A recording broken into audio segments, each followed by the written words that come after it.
Hi friends, welcome to our channel. ఈరోజు నేను ఉప్మా తయారు చేస్తున్నాను. అది ఎలా తయారు చేయాలో చూద్దాము. కొంచెం నూనె తీసుకొని అందులో తాలింపు గింజలు వేసుకోవాలి. అలాగే కొంచెం జీడిపప్పు కూడా వేసుకోవాలి.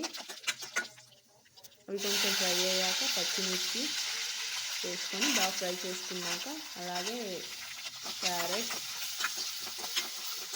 క్యారెట్ని కూడా ఫ్రై చేసుకున్నాక పచ్చి బఠానీ కూడా వేసుకొని బాగా ఫ్రై చేసుకోవాలి. తర్వాత ఉల్లిపాయ ముక్కలు కూడా వేసుకోవాలి.